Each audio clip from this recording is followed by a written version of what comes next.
Hello there, my name is Angel and this is Eliana, and we thank you so much for joining us at the Natural Lifestyle Show today.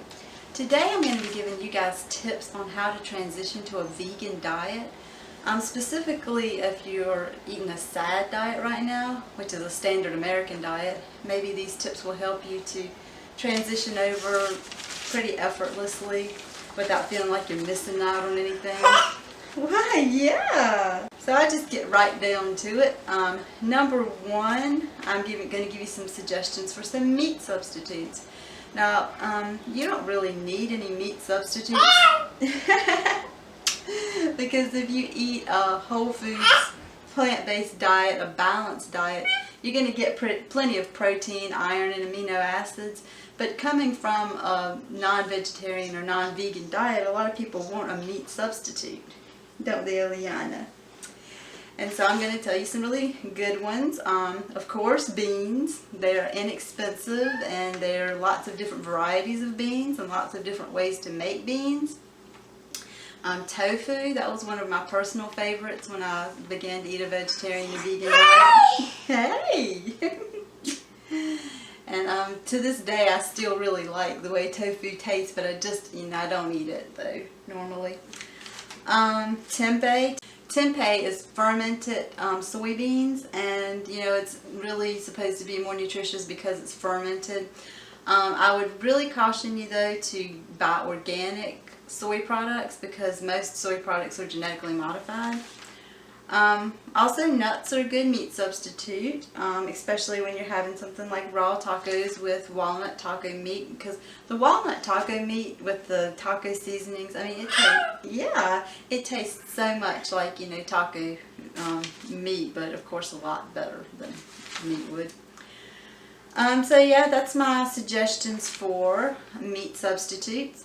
And then it's like the second thing is people usually say, well, they don't feel like they can do without cheese, so I'm going to give you some ideas of some cheese substitutes. I think that whole food substitutes would be better, so I'm going to start with those first. One thing would be hummus. Hummus is a really good like creaminess, and could have like a bit of the flavors that you might associate with cheese due to the lemon juice adding a little tartness, and it's creamy because of the sesame seeds. Also,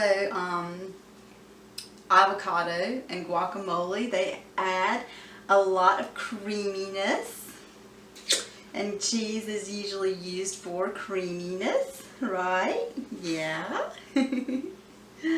Also, you can make some bean or nut pate to put on things, and you can also make a hummus out of other kinds of beans besides chickpeas for different flavors. Black bean hummus sounds really good. If you're going for more of the processed type of cheese substitutes, there's things available like that too. Daiya cheese is the most popular vegan cheese substitute, and it's really popular. It came out a few years ago. It actually melts and tastes a whole lot like cheese, and I think some people prefer it over cheese, which I recommend switching to non-dairy items, so check that out. Also, there's recipes to make your own cheese, vegan cheese sauces at home, and I will link to one of those. Just click on that. It's actually a kale chip recipe, but it has like a really good cheesy recipe that you can use on anything, not just kale chips. Also, another idea is that you can blend up vegetables and use those as like a creamy sauce. The potato base is kind of a creamy sauce. Also, cauliflower steamed and ground up would be creamy. Yeah.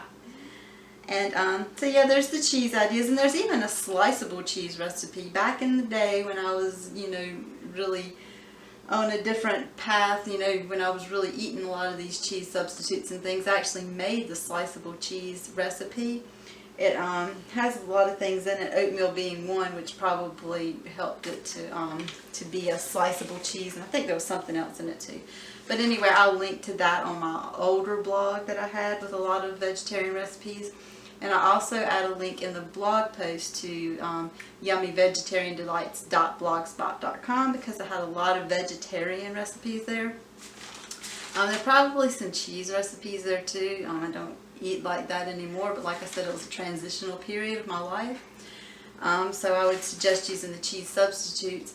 And I would suggest staying away. I personally stay away from nutritional yeast because somebody had brought to my attention that because of it being dried at high temperatures, it has a lot of free glutamate, which acts like MSG, which is a neurotoxin. And I'm planning on doing a video about that. So, that was a hard decision to make for me to stop eating nutritional yeast, but I just, that's the decision that I did end up making, that I don't eat that. Oh yeah, there's a lot of wheat recipes on there, I'm sure. I suggest using ancient wheat because the gluten protein is smaller and it's a lot more easy to digest, and a lot of people have gluten intolerance. It has been said that they can tolerate ancient wheats, perhaps. Not in every case, but I mean, just generally, it's like the real thing. It's the stuff that God created, not the hybrid wheat that's so readily available today that could be causing some problems. But you can get that at jovialfoods.com is one place you can get ancient wheat, and so I do recommend that. I want to tell you some filling meal ideas because, you don't want to be hungry. And and actually, when I switched to vegetarian and vegan, I just felt like that everything just had a vibrant flavor. It was really exciting to me because, when you're not eating things that are flavored by cheese and meat all the time, you can actually taste the flavors of things, and it's really an exciting thing. Here's some just general meal ideas that I think are good for starting out. Some pinto bean tacos. You can cook up some pinto beans. You could even buy cans of refried pinto beans. And, put a little chili powder, a little tomato sauce, a little cinnamon. Put them in an organic taco shell. And top it with veg and eat it. Yummy. And taco sauce maybe. And if you want some vegan cheese, you can put that on there. So that's a really good filling meal idea. Also, raw tacos. Click the video to see how I make raw tacos. They're super, super yummy with walnut meat. Pasta. Pasta is a really good go-to meal idea. You can make it so many different ways. Any pasta recipe you look up, you can veganize. So the sky's the limit with that. And also, I suggest gluten-free pasta or ancient wheat pasta. There is an ancient wheat pasta at Whole Foods, one or two of them. And then also the jovialfoods.com. And you can make a pizza. Again, with some gluten-free or ancient wheat. Just make a pizza dough, sauce, a vegan cheese if you want it, or bought, or one of the recipes. Some vegetables, and you have a really filling meal there. Vegetable soup is another idea. One thing I've always liked to do is make vegetable soup. You just cut up the vegetables, put them in the crock pot. It could not be easier to make vegetable soup, and it's always good. You could also make potato soup. You could make potato fries, and a really, really good way to make that is to cut up the fries, steam them until they're just tender, and then put them in the oven until they're like crispy. So that way they'll be tender on the inside and crispy on the outside, and no fat. So win-win with that. Also, potato soup, broiled potatoes. Potatoes are very filling food. So if you're not sensitive to nightshades, if you're okay with potatoes, then yeah, potatoes is very filling. Let's see, am I missing anything? Also, corn enchiladas are a really good idea. They're, what I do is I get the little corn enchiladas when I make that, and I put the refried beans inside. You can put some onions, whatever you want in there. Roll it up, put tomato sauce on it, cook it in the oven. It is so delicious. And also, I would like to remind you that every day, I think that, it would be great to include a smoothie.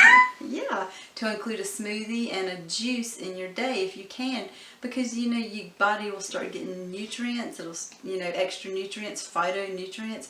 and you'll develop a taste for it. You'll be happy because you'll be like, wow, I'm getting energy, and it's kind of addicting. Crowd out the bad stuff by adding in more good stuff. That's a great way to do it. And we have a video of nutrients to be mindful of on a plant-based diet. You can click on that too, that I just want to mention right away, or B12 and D. If you go to our website and look on the products page, you will see the B vitamins and the D vitamins that I take. I also have some suggested reading here. Eat to Live, 80-10-10, Hippocrates Diet, Starch Solution. They are great books to, get a good education on the plant-based diet, and also have some really good recipes in there. And so I hope that you have enjoyed this video. Please give it a thumbs up, share, subscribe, and also we'll be making another video very soon. And visit our website and sign up for our newsletter. All of our social media is down below, and we have a group on Facebook called Living the Natural Life, and we would love it if you join us there. And I hope that you learned something new today, and we will see you soon. Bye.